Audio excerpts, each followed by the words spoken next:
Flesh Tubers, it's Valerie again. I'm going to have a long little video here. I'm going to start off with a small or very short tutorial. Stitching with a Smile was asking how do I blend or how do I transition from one color to another, and also how do I go back and forth with the Victorian stitch. And I also want to clarify, Elizabeth Bradley uses the Victorian stitch. It's not the Elizabeth Bradley stitch. I'm sorry about that. It is the Victorian stitch, and basically it's it's kind of like a cross stitch. It's just done a little bit different based on the fabric. So here I've already pretty much completed 2 rows of the yellow. I'm going to go ahead and first of all, I'm going to apologize because I am looking at what I'm doing through the camera, and I don't normally do that. So it's kind of a little awkward for me. So if you see me kind of blundering here a little bit, that's the reason why that I'm blundering. It's because I'm looking through a camera rather than actually looking at the canvas itself. So here I'm coming pretty much to the end of this particular piece of thread, and you don't want to with this thread, because it's very thick wool, you don't want to try and use like this little piece down here. See how it's fraying? Whoops, this right here, that piece there, it's kind of fraying quite a bit, and I will pretty much end before I get to that part. So normally what I do, and I will kind of pull this out here, like you see that, see how this is kind of fraying? I don't like using that part. So what I will do is I will go ahead and complete this particular, I'll complete a stitch, okay? But instead of trying to feed it to the next stitch, meaning doing this to set it up for the next stitch, oops, and if I could see where I'm going, right, instead of doing this, what I will do is I am going to pull it through the back and just pull it up somewhere down here. It doesn't really matter how far you go, just as long as you get it out of the way. Now I've already prepared another needle with thread, and I usually go about 3 or 4 down. I don't try to use this particular hole because it's too tight. I'm going to be cutting this off anyway, so I'll just go that way, and I will proceed to the next stitch. Now what we'll do is, it's almost like a cross stitch, and I'll show you. I try to keep the threads, I pin them in the back with my finger, and then I'll pull this up through the bottom, just as if I was gonna, I had continued doing my stitches. We'll go ahead and anchor this down. It's a little longer now. Okay, so here is where I want, let me see if I can get this out of the way. I want to anchor what I've done. So I will kind of, in the back, pin it, and I'll turn it around so that you can see. So, whoops, where we are. Here we go. So this is where we are right here. So you're going to see these larger kind of stitches going over, and it's basically me trying to anchor both the new thread that I've woven in plus anchoring the old one. A lot of times you don't even have to look at it. It's just, it will anchor it. It's not going to not pin it in the back. So we'll go ahead and pull this here through. And you're going to feel it's a little tougher to get it through. And it's basically, like I said, because not only are you anchoring the existing thread that you just put in, but you also are anchoring the old thread that you're finishing off. So I'll move this out of the way and get right there. Now, I am getting close to that little knot. See, it's a little tough to get it through because it is more than one line of thread. So what I'll do at this point right here is I will go ahead and cut that knot off. I just need to go like this, pull.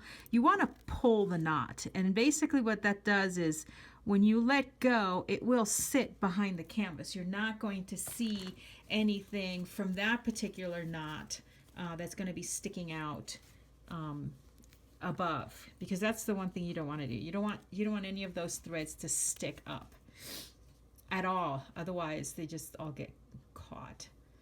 or they just kind of stick out through the bottom and it just looks fuzzy and things like that. It's not very neat. Now you're going to see that when you start stitching, it's going to be a little bit looser. Again, because now you're not anchoring two threads, you're only anchoring the one, which is the one that you have down here, what's left over. And pretty much by the time I get to the end, which is where we're going to turn around, so I can show you how you turn the canvas around and go in the opposite direction, but you still keep the stitch as it's supposed to be in the same direction. I know that sounds kind of odd, but it actually does work. Oops. Sorry about that. I kind of tilted my camera a little bit, or the phone actually. Okay, so here, I'm gonna keep on going. I know you can see there's a green thread there. And I guess I can take the opportunity and show you how to weave a different color in. That'd be fun.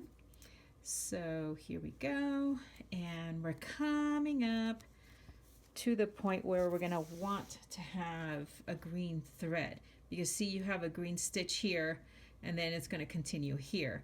So I'm gonna go, and usually this is what I do. Again, I'm pinning that leftover that I have. So, oh, this is actually great because now you can see how to weave a different color into this stitch and also how to turn it upside down and do it the opposite direction. I did a little bit more research too, and actually you can go ahead and stitch line by line if you want to, but it's recommended that you actually try to stitch, like in this area, complete the yellow and then go ahead and do the green and then do the red and do a color at a time, but you can weave other colors in. And I know that sounds kind of odd, but we did it down here with these guys, and I'll show you here with the green in just a minute. So I'm going to stop when I get to, whoops, right here. Once I get to that green, and then not continue. Basically, I'm going to pause and get the green woven in, and then I will go and turn the canvas around so that you can see how that works. Okay, so I'm pretty much here, all right? That is a yellow, but there is a green in the middle, okay? So we're going to go ahead and bring this yellow up to its next stitch, which is here. I am also going to go ahead, I'm not going to do the stitch yet, okay? We're just going to set this needle aside, but we do want to take this tail end and we want to pull as best as we can, and we are going to cut that off. I'm also going to show you a little tool that I use, and basically it holds a lot of the threads out of the way. So, because I'm constantly moving these guys, so what I want to do is pretty much, and I do this pretty much with everything that I stitch. Take these little guys right here, take this little guy right here, just pretty much so it kind of holds it out of the way, so it doesn't there's no interference as far as that's concerned. Now we're looking at the green. Let me go ahead and get, which is this color right here. We're going to go ahead and thread another needle. You do have 2 needles that come with the kit. Makes it pretty easy to have multiple colors. And the way that I knot my thread, pretty much all of them, is I go ahead and thread the top of the needle, and then I will put the thread underneath, go about 3 or 4 times, okay, hold it, pull through, and there you go. It has a little knot at the end. It's not a huge knot, but in this case I really don't need a huge knot. I just need a knot. Now we need to weave this little guy in, so you can't do it like right here. So we're going to try to, I usually go outside of the color to go ahead and weave this particular thread in.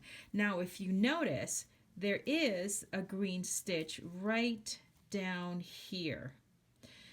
So what we're going to do is we're going to go ahead, and I didn't realize it was there. I'm going to go ahead and take this stitch, And this is the other way that you can do this stitch.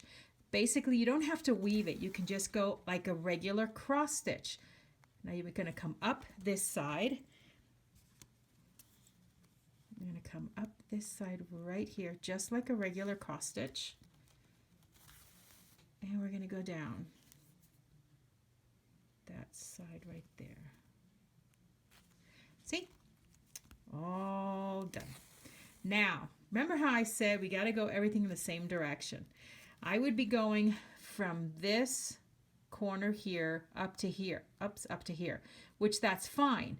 It's not, I usually, anything over 4 or 5 squares, I basically would not jump over, but for this one, I would. It makes it a little, it'll anchor the threads better in the back so that I don't have any chance of the thread popping out. Now, as you can see, I still have the yellow here. I have a yellow cross there, but there's a yellow in the middle. So what we can do at this point is set up the next green one. So we can go over the yellow into the green. You can do this for about 3 squares. I would not go more than 3 squares. Pull this out. I've already completed my green stitch. I will go back and I am going to complete my yellow stitch. And it's okay if you grab a little bit of the thread in the back. No big deal. It will disappear. Trust me, it'll just go away with everything else. Though one of the advantages of wool is that the more it gets worked, the more it interlocks with itself. So it basically weaves itself into a tight little knot. So I'm going to go ahead and do my yellow stitch here. As you can see, there are no other yellow stitches besides this, and then we are going to bring it back up here. We're going to want to go here, okay? That's where our next yellow is going to go. However, I have 2 green stitches. So let's finish our green stitches, and then we'll turn the canvas around, and I will show you how to do it in the opposite direction and still keep the same the stitch in the same direction, because basically the whole key here is to keep the stitch in the same direction. Okay, we're also going to go ahead and cut off that knot that we have, and I'm going to just pull this one out completely, pull it through completely, but not weave, because I don't have another, there's no other green over here. I'm sorry, over here in this side. So I'm going to push this down a bit here. I'm going to go ahead and pull that green. So, okay, you've seen how we wove a new color in, okay, as we were stitching in one direction. Now, I see that green down there, and I'm not quite sure what that is. Well, lordy-da, Valerie did not finish that stitch. Well, guess what? Valerie's going to go back and finish that. See how it's not finished? This stitch here is not finished. This one is, but the other one is not. So we're just going to fix it. That's one of the things I like about Elizabeth Bradley. It's easy to fix things. And since it's not that far away, we're just going to go ahead and, oh, I got a little bit of a knot. We're just going to go ahead and close that loop up. Actually, it was already closed. See? Sorry, I had to look at it a little bit better. So that one's already closed. Now, this is the way the canvas goes. You have the blue on the right line. The blue line is to the right. Here are all my color codes. Okay? We are going to turn it upside down. All right? I've turned it upside down. Now we're going to work in the opposite direction. Now, one thing here is I always kind of I confuse myself with this stuff. I know that this yellow came up here. I'm sorry. I'm having a hard time seeing where the bloody heck I am. Okay, that is a brown stitch there. So I technically need to pull this yellow out. It's not supposed to be there. So let's just correct that little mistake. There we go. Okay, so now we're going to go over here because that's, we're going to use this green. I'm sorry. We're going to use, we're going to start with that green stitch right there. Okay, right there. So this is on the right. This is my lower right-hand corner. Okay, and here we go. Now we turn it upside down. Okay, so let me get myself organized here. So now what we're going to do, see, there is the green stitch right there. This is brown, so we're going to go green, skip, green, green. We'll pull up the yellow, and we'll go left. So this way it's a little easier for you guys to see how it's done when you turn the canvas upside down. So again, we're basically going to do it just as if we were going this way, but we're going to go that way. And the stitches are going to stay the same. The direction is going to stay the same. So here we go. You're going to weave right here. Okay, so pull that to the left. We're going to go get this out of the way. And now remember, we don't want this one. Okay, that's the brown. We want the next green. And it's about two squares away. So it's okay to go ahead and just feed it in that direction. Now we're going to go ahead and do our stitch again. Okay. And we're going to prepare for the next side. Here we go. Now we're coming up to that yellow. Again, I apologize because I'm actually looking at the camera as I'm doing this rather than looking at the canvas itself, which is what I normally do. Pull this guy through. Okay. Now, we need that yellow. Okay. But we don't want to do that stitch. We need to prepare for the next stitch. So we're going to go ahead and pull this little bad boy right through. Okay. We pulled it right through. Now we're going to go ahead and get our yellow. And we're going to pull our yellow. Try to move the green up. See how I'm using my needle to kind of push the green up? The reason is because I don't want to puncture that thread. I just want to move it out of the way. I will anchor it below, but I don't want to pull any of those fibers. And again, I'll show you how to do it just like a cross stitch. Go down instead of weaving it through, and then you come back up right there. Go down. Okay. So there's our yellow. Okay. Basically the same stitch. The same stitch. Remember, you always prepare for the next stitch. You're always one square ahead. So before we start this green, we got to set up our yellow. So we're going to pull the yellow out, set it to the side. Now we're going to go ahead and get our green again. And we're going to go ahead and weave. I like doing it this way, but you know, it's entirely up to you how you want to do it. Whatever is comfortable, whatever it's easiest for you. Now, we have to skip 3 squares, okay? Because see, do here, here. 4 squares, I'm okay. I don't go any further than 4 squares. If I had to do 4 squares, I would actually start a different strand here, and that one would work the green in this area. But since it's right along the way and I'm going to have a stitch right here, I'm okay. So you always, like I said, you're always looking ahead 1 square. And it does get a little bit confusing with all these. I usually only have 2 colors at one time. I won't, have as many colors as these over here. So now, let's go ahead and weave our green, our yellow. Here we go. So basically, this is pretty much how you do, how you turn the canvas around, how you start.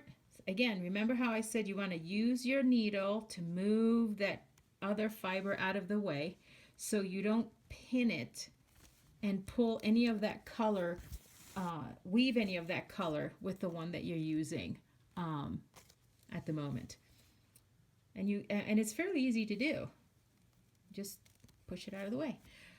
So this is the technique, at least this is the technique that I do and that I've, done over the years and found extremely comfortable for me to do, with weaving colors and what have you. It makes it very easy, very simple. It's always the same. Oops, did I just get some Yep, I just did what I'm telling you guys not to do. So we need to go through here and move that green out of the way. And there we go. Oops. It's kind of hard looking through a camera and not actually looking at the canvas. It's kind of awkward for me. But this is what I've done. You can also not do it like this and basically just stitch one color and come back later and stitch the other color. The way that you do it is you would weave your thread in the back. So you would go behind it and weave your color. And I can show that to you here in a minute, the weaving of thread. It's fairly simple. I don't necessarily do it very often, and it's mainly because it depends on, how I've decided to stitch this particular, whichever piece I'm working on. Oops. And usually I'll do like what I'm doing now. I'll just weave the colors in, pull them through, and then just bring it up in the next on the next side. So for example, this one right here, this is the end of my green. Oops, it wasn't a knot, actually it was just a little leftover piece. Okay, so now here when I turn this over, this green is going to be coming up that hole. Oops, yeah, not that hole, that hole. So I will pull this out and I will just pin it to the side of the canvas, because I don't normally use needle minders with these guys. You can if you want to, but because I take them with me wherever I travel, I don't necessarily use needle minders. And then we're going to go down to the next, and pretty much that's it.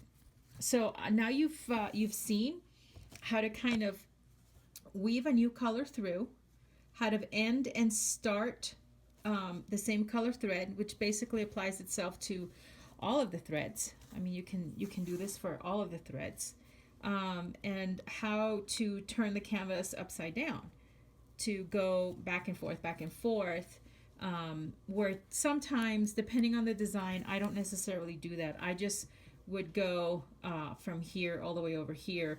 But granted, that does use a lot of wool. And if it's something that I have in my stash that I have like a lot of wool, then I will do it that way. Otherwise, if you're getting a kit, you don't necessarily want to do it that way, because you're gonna waste a lot of wool, and you don't want to do that. So, sorry, my dogs are going crazy. Hey! My apologies. There's a squirrel in front of my door, and they bark at the squirrel. So you just keep on going, and then once you get to the end, you're pretty much, like I said, and we can go ahead and do it here because it's still the same color, yellow. So it's kind of like your parking method when you're doing your cross stitching, how you pull the thread, how you pull the thread to the next line where you're going to use that particular color. You can do that here with this, pretty much the same thing with this guy, with the Elizabeth Bradleys, because you already know where that color is, like you did with the green, and we just pull that color to the next row, because when you're doing this particular stitch, okay, you are pretty much working, you're setting up your next stitch, so you're always working forward. And I think I got a little fiber here. I caught a little bit of a fiber here. You don't want to do that. So we just want to take this out. And that's another thing you will come across when you're doing wool, is that it's very easy to clip wool from another stitch.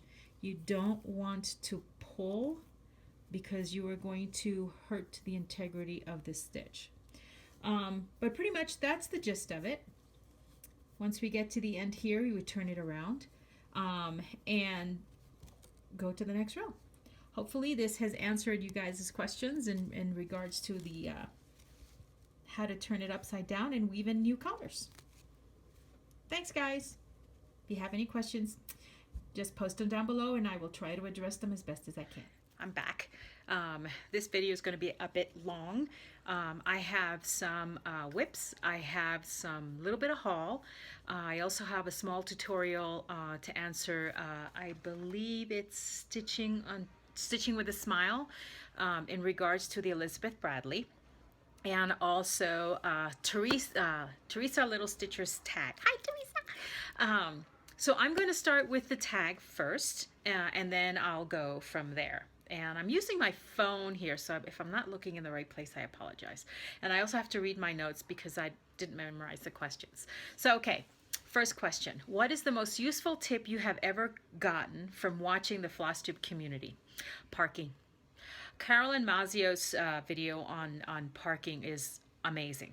I mean, even when I did cross stitch, I never parked, and it's amazing. I mean, it really is. It's amazing. Now I use that technique quite a bit with my my canvases because there is a lot of overlap between cross stitching and needlepoint, and that is a really helpful tip to continually just keep on stitching and just pulling the threads out where the next stitch is. Question number 2: what is the best cross stitch related thing you have learned this year? I'm going to modify the questions to apply to needlepoint, and the best cross stitch related thing that I learned this year again is the parking from Carolyn Mazio. I never used that before. Even with the Elizabeth Bradleys, it's kind of like parking, but not to the degree of what she showed. And I've used it quite a bit, and I'm constantly using it now with my canvases. Number 3, based on 2015, what have you learned that you will not do in 2016, if anything? I am not going to put myself on a timetable like Teresa was mentioning. I get a little bit frustrated, and I don't know, I don't want to be rushed to a schedule. I also am not going to do rotations. I tried doing rotations and I don't quite like it. I also am not going to stitch things that are irritating. And I'll get to that when we go to the whips. I think I'm going to do things that are comfortable for me, that I enjoy doing. I'm going to not so much put a timetable to myself. If I get it done, I get it done. If I don't, I don't. The whole thing of doing the needlepoint for me is relaxation. So pretty much I'm going to enjoy my stitching. Okay, number 4. What are your favorite FlossTube videos to watch? Updates, hauls, stash, tags, tutorials, and just watching someone stitching. I like them all. I do like, I like the tutorials. I do enjoy those. Like I said, there's a lot of cross-stitch techniques that will flow over into needlepoint. I like the tags. Those are always kind of cool. Just to see what other people's questions are, if maybe they're anything familiar, similar to mine. I love to see the updates, especially with cross-stitch, because you have a blank piece of fabric and you can see the progression as you get more and more completed of a work, and I love watching that's always very cool. Your hauls and your stash, yes, love to see the hauls and the stash because I get ideas. Like, for example, I never knew anything about Millennium frames or the Omni frames or the nothing. I had no idea those things existed, and now I own some, and I love stitching with them. They're awesome. So watching your stashes and your hauls also gives me the opportunity to see what other things are out there that I might be able to use with my needlepoint. Okay, number 5. Based on this year's cross stitching, what now is your most used tools, objects, and what now are your least used tools or objects? Well, I use on a regular basis my needle minders. I cannot live without my needle minders. My threader, always. My laying tool. And also, I picked up this little doohickey. So if you look on the frame, this piece attaches to the side, and it is a magnet. You can put things on it, and I'm trying to see if I can look at something. Like, okay, so here's a threader. Okay, here's a threader. I can just put it right here to the side. I don't necessarily have to use my needle minder to do it. So this goes on every frame as long as I can put it on a frame. These are Evertite frames. The other Millennium frames, the scroll frames, I don't necessarily use that. Least used tool. What is the least used tool? I think I have another little doohickey that it sears the end of the floss. And actually, if you excuse me for one moment, I will show it to you.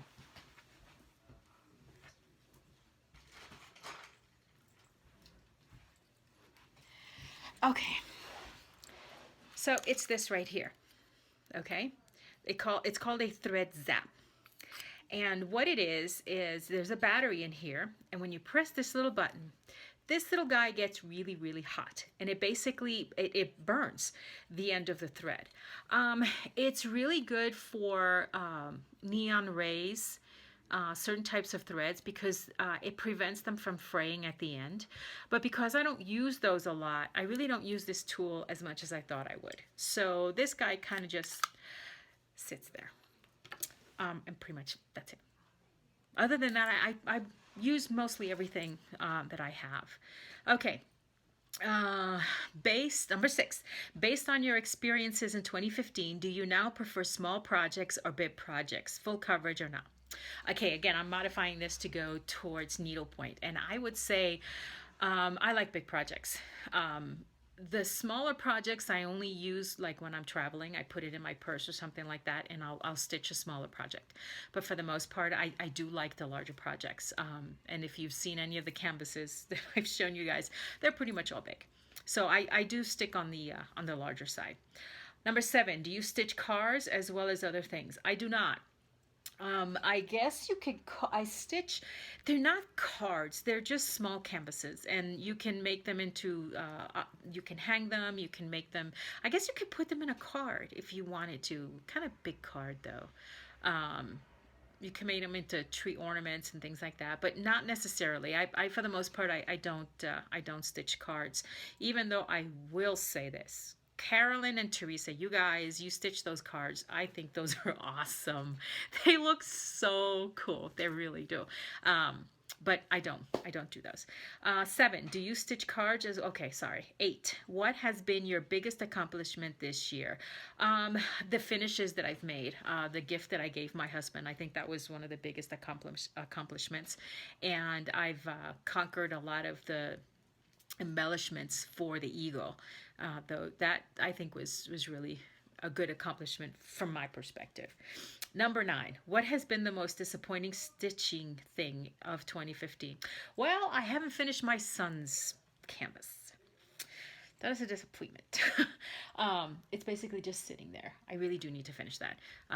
That is a disappointment. And also, I did go for a while not stitching, and that does kind of bother me. I find that I feel like I haven't done anything, even though I work, clean, cook, do all that other stuff. I do need to have my little stitching time. I want to make sure that this upcoming year that I do dedicate more regular time to my needlepoint. Number 10, what is the funniest moment in stitching this year? Funniest moment in stitching. I'm trying to think.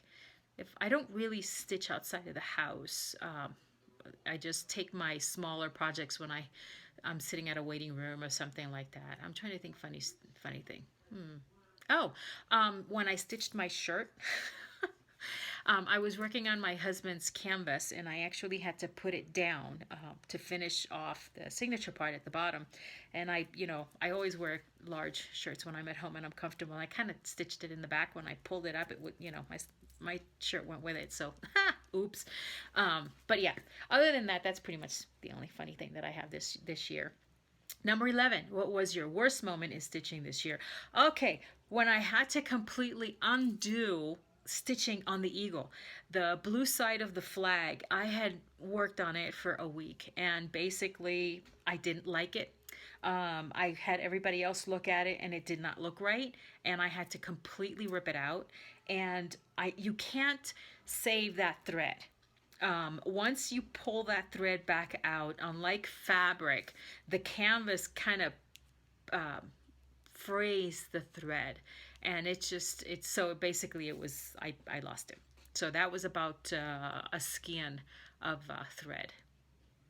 Not happy about that, but what can you do? Okay, number 12.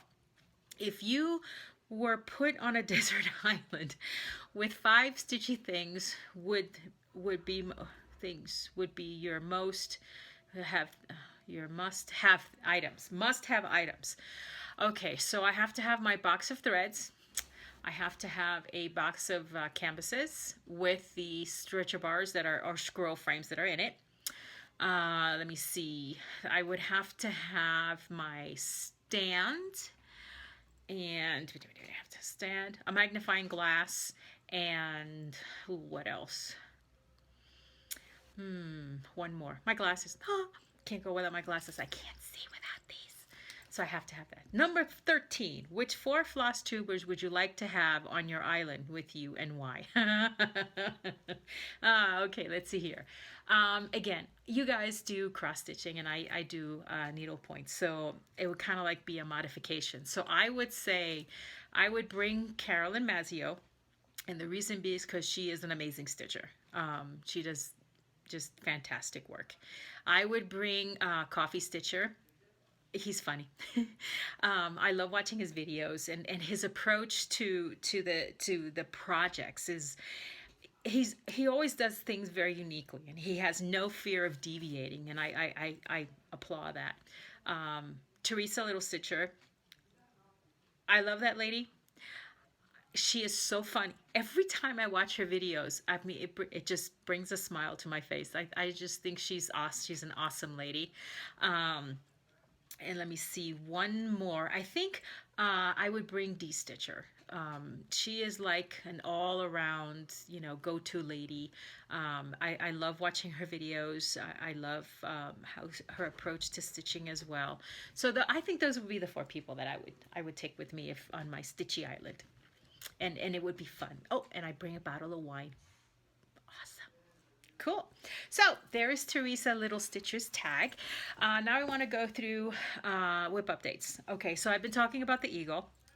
And basically, I'm going to pull him up over here. All of this, I had to rip out. This was all done right down to here. So that was very disappointing. But if you can see, the eagle is completed. The stump is completed. And at this point, I'm now starting on the colors of the flag. Now, if you also notice, the flag is supposed to have some kind of an undulation. I'm not quite sure what I'm going to do to show that. Here, it's basically shown with different colors. So it gives you the illusion of movement. And we'll see how I get that. I'm not quite sure yet. And also here in this flag, this is a lighter blue. Here's a darker blue. So it's kind of with colors giving it that movement. But we'll see how I come across that. Another thing, and I think Teresa showed this, and I got it, and it's awesome. So being able to look at different threads to go with the canvases is very special for me because I like to choose my own colors, or at least my own type of threads, depending on what I'm working on and what exactly it is that I want to do or show off. So Kreinik has this book. It's a Silk Threads color card, and it has all of their silk threads. For the geishas that if you've watched some of my other videos, and I actually have two more, I want to use silk threads, and the reason is because it's going to make those colors just shine. I ordered them from this location, and I will put that on the in the bottom of this video. And also then I have the other metallics. This is the one that Teresa was showing, and it's really, really cool. It's excellent tool to have. It's showing you what your blending filaments are, and the filaments I usually use, for example, if I had, let's say I'm stitching a fish, I don't want it all shiny, but I want to give it just a hint of sparkle, like a water or something like that. You would use a couple of strands of this filament with the color, so you try to match them as best as you can. And as you're stitching, you are going to see that very slight shine to the design, which I think is amazing. And then it keeps telling you the different sizes, different colors. I mean, this is fantastic. It really is. It's a fantastic tool to have, and a resource to be able to go back and look at, you know, here I have a canvas, okay, you know, what can I use? I want to do a metallic, you know, let's go to Krennic, to this book, and then see, you know, what colors I can use. Very useful tool. Also, I think that was it for the tools. Yeah, pretty much. Okay, for new purchases, I have a couple, and then I'll go into what my plans are for 2016. Oh, okay. Sorry, they're on the floor. Okay, so I've got one here. It's called up, and let me see if I can get. So the camera's going to move just a little. I need to, sorry about that, get my dark fabric here. Makes it a little bit easier to show off some of these canvases because it's kind of see-through. So I've got this guy here. It says Dog Mom. It's one of the, this is what I would consider a small canvas, is a piece like this. It's very small, kind of like a, yeah, I guess you could do a card with it. It would be kind of a big card. So I have this guy. Now, the series of geishas that I have, you know, talked to you guys about, let me turn that over a little. There are 6 geishas. I have 4. I had 2, there's these 2, and there's 2 more. They're being painted. They haven't arrived yet. But these are part of the geisha series. And I did say I wasn't going to buy any, but I just could not pass these guys up. So here is one of this one you haven't seen. And I will try to move the fabric down so you can see the colors all the way to the bottom. Okay. She's got beautiful greens and golds. I mean, I love this, the headpiece here. I mean, these tassels. It's just amazing how these pieces are painted. This is the second one. Again, it's the colors are just, that's what gets me. Not only the design, but the colors as well. So again, here we go. I mean, they're beautiful. It's almost like artwork. She has the golds down here and the bright colors. These are the ones that I definitely want to use, the silk threads, because I think that silk threads will enhance the colors just amazingly. I mean, it'll do a really, really nice job. 2016. 2016. I would like to obviously complete the eagle. I want to finish my son's piece, but I also want to get these stockings finished. If you haven't seen one of my previous videos, I have a set of Christmas stockings that they're all going to be done in basket weave. There will be no decorative stitching on them. And I have another piece that I haven't shown, and it is kitted, meaning I do have all the threads. And this little guy I've actually had for, I think it's a year. One of my nieces, like Carolyn, loves giraffes. I mean, she just adores giraffes. So let me show it to you.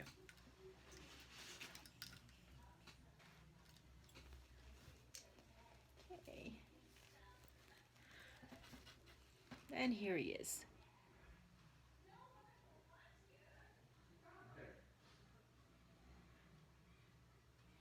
This piece was done by Catherine Molyneux. I think the studio is Shorebird. Unfortunately, Catherine has passed, but the canvases are still available for purchase. Her designs, beautiful designs. The threads that I have for this particular piece are all silk. It's silk and ivory, the majority of them. The reason I have silk and ivory is because if you can see here, it's very soft. It has a very nice luster to it, and I think it will enhance the piece, make those colors pop. You know, here's the browns. I have, let me see, yellows, the creams. Okay, here are more of the different hues of brown. Color, yeah. So here are the color variations. I mean, it's just, they're beautiful. And once stitched on this canvas, it'll just make those colors shine, especially like these, the orange area here. So you can see the different shades. It's not coming through very well, but these actually are orange, like a light and a darker. Have your darker browns, your chocolates. And then I have the grays, the beige. Overall, they're all silk and ivory. They are very soft, very nice to work with. They're very smooth, and they don't fray as much as some of the other fibers that I've used when it comes to stitching it on canvas. They don't start getting fuzzies in the back. It just doesn't happen. And let me show you again. Excuse me. The stockings. Here is a traditional, very traditional Santa. Oops. They're kind of, like I said, I tend to go with the larger kind of projects. Here's the mainly blue, very festive Santa with this little reindeer. And then I have the military design. As I mentioned, I have a son that's stationed in, he's in the Air Force, and my husband serves in the National Guard. And these are going to be their stockings. Again, all of these are being done with silks, some Kreinik metallics, especially around, like in these areas here, in the edge, if you can see that, right here. There's going to be metallics there. Down by the eagle, there'll be metallics there. The other Santas have areas where there are metallics around the coat of Santa. Those are also going to be with Kreiniks. And again, 99.9% of all of these are going to be done in basket weave. And on average, my stitching time with a 18 by 18 is a month basket weave. So I should be able to knock off the stockings as well as the giraffe and complete the eagle. Yeah, at least that's what I'm hoping to get done in 2016. So I want to thank everybody who has joined my video, and I hope that the information that I provide is useful for you. I wish everyone a very happy new year. May the new year bring you health, prosperity, and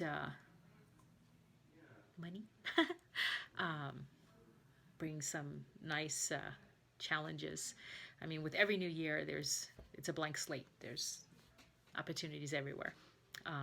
And I hope that I will be able to make more of these videos on a regular basis, at least on a monthly basis. This particular one is going to close out 2015 and basically open 2016. But I do want to, sometime at the end of January, kind of do a wrap-up of January and then a forecast for February. Like I said, I do have two geisha canvases coming in. I have a few other purchases, and oh yes, I found, and I thought this was a really good buy. I got 1, 2, 3, 4, 5, 6, 7, 8, 9, 10, 11, 13, 14, 15, 16, 17. I got 20 bundles of impressions for $30, and I didn't think that was too bad. So these are multiple colors. These are all impressions, and sometimes, for the most part, when I buy threads, I get them on a per project basis. But whenever I come across a bundle like this with such a variety of colors, and they're all the same, they're all impressions, I tend to buy them. And the reason is a lot of times I can use these threads on the canvases that I have in like specific areas. This particular thread, if you see, it's not very thick, okay? It's not one that you can fray, you know, like pull the individual strands. So you use it whole, but it can fill a certain area and it can give it a little bit of a dimension, a little bit of depth. I can have a higher thread or an embellishment, and then, you know, accompany with these and these bright colors. I mean, these colors they're just gorgeous. And to be able to get all of these, you know, is just, for the price that I got them, I thought it's just amazing. I mean, I just, it's a really good buy. So for example, and I'll show you an example of that. If you look at the eagle, okay, look at the bottom part here. So this is very flat. This is not. This is raised. The same thing with the feathering. The feathering, although it's one long stitch, it pops up against this very tight basket weave of the stump, which actually was kind of hard to do because I had to switch from color to color. But you know, I'm glad I did it because it came out really, really nice. I do like how this emphasizes how all of these other stitches are popping up, and that's the effect that I'm looking at here in the flag, in the red, the white, and also the blue, because it's going to make these stars stand out. However, this thread is a little bit, I'm not sure if you can see, it's a little thicker than what you see already stitched on the bird and also on the stump. So depending on what my canvas is, depending on what kind of a finish I'm looking for, is the type of thread that I choose. I know that a lot of cross stitchers will use DMC or Anchor. I do know that there is a slight difference in thickness between a DMC and an Anchor. There is a great deal of difference between Impressions, Dinky Dyes, Vineyard Silk. I mean, it's just an array of different kinds of threads that I have been exposed to while learning the craft of needle pointing, and it's really cool. I mean, I do like that. I do like seeing different kinds of threads and the kind of effects that they have based on the stitch that you use on that particular canvas. So I may have a canvas like the Eagle where I'll do 2 or 3 different kinds of stitches just to make that focus, that focal point stick out, and everything else will be basket weave, so it kind of sits in the background, and it further emphasizes that centerpiece, where others are completely all basket weave, because I want to preserve more of the artistry of the designer than, you know, enhancing it with any kind of fancy stitch.